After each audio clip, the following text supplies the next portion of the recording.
अस्सलाम वालेकुम जी वालेकुम सलाम। मुदस्सर भाई दरिया आबोताब ना चढ़िया हुआ है तो खतरा बड़ा है, एक्सीवेटर आ गई है, ये बारे दसो भी किवें इंतजाम होया है ताकि जेडे किसान भी भरा है सारे मिलजुल के दरिया का मुकाबला करन ते कोशिश करन भी इतफाक ना इन बनन।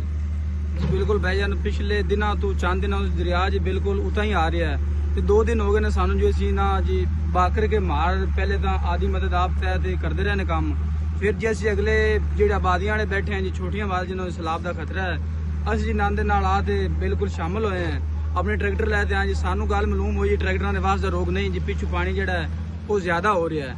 असं जी फिर पिछली वीडियो के भी अपील की सी नूरुल अमीन भट्टू साहब नूं ते MN मोइन भट्टू नूं जी, वो रात में जो उन्हें अपना लीडर भेजा है जी फखर भट्टू साहब आए ने जी, तो रात में साढ़े नाल मिलते जो उन्हें इस चीज़ का मुआयना किया है।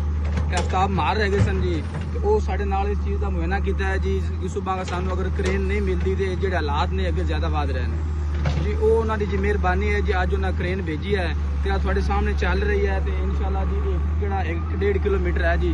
असं जो बंद बना लवेंगे मजबूती नाल, अगर अल्लाह ताला बेहतर किया पिछू पानी थोड़ा जहा कम हुआ तो इंशाल्लाह असीं बाई सकने जी साढ़े करोड़ों दी फसलां ने जिहड़े साढ़े घर बने हुए हैं जी। तो मैं एक दफ़ा फिर शुक्रगुजार हाँ जी मियां नूरुल अमीन भट्टू साहब का जी, तो जिन्ना इस चीज़ का बार वक्त साढ़े नाल जी तावन किया है, मुश्किल घड़ी दे विच साढ़े नाल साथ दिता ने जी। बहुत बहुत शुक्रिया जी।